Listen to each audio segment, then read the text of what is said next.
Now, tens of thousands of civilians in Afghanistan are living in fear and dread as the Taliban take control. For Afghans living across the United States, the last few days have been full of panic and anxiety as they fear for the safety of their families back home. Most of them are blaming the United States for this crisis. As American troops leave Afghanistan and the Taliban cements its control over the country, Afghans living in the U.S. fear for their family's safety back home. Once the Taliban captured Kabul, Afghanistan, there is no future, no hope, no one feels safe. 35-year-old Najib Koistani lives in Fremont, California. He's one of the roughly 156,000 Afghans now residing in the U.S. He says he thinks the U.S. should have finished what they started when they invaded Afghanistan 20 years ago. They should stay until, the Taliban defeated completely. But the Taliban was like day by day, they were getting like stronger and stronger. They should stay. They should, defeat them like completely, then come back. Many have clamored for Washington to take in more Afghans after the Taliban seized the capital, Kabul.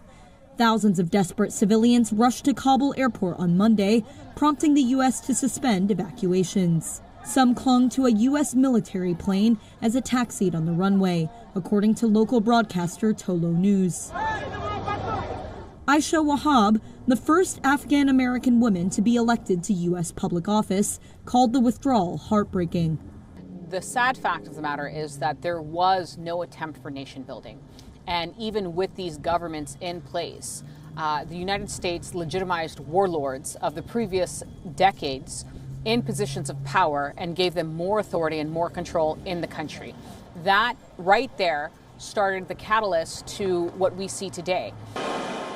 Facing criticism over the chaos, U.S. President Joe Biden on Monday defended the withdrawal of American troops, blaming the Taliban's takeover on Afghan leaders who fled the country and a U.S.-trained Afghan army unwilling to fight. The U.S.-based Afghan Council is trying to help Afghans file visa requests for their relatives still stuck in the country. But they say there's little else the organization can do. WION now available in your country. Download the app now. Get all the news on the move.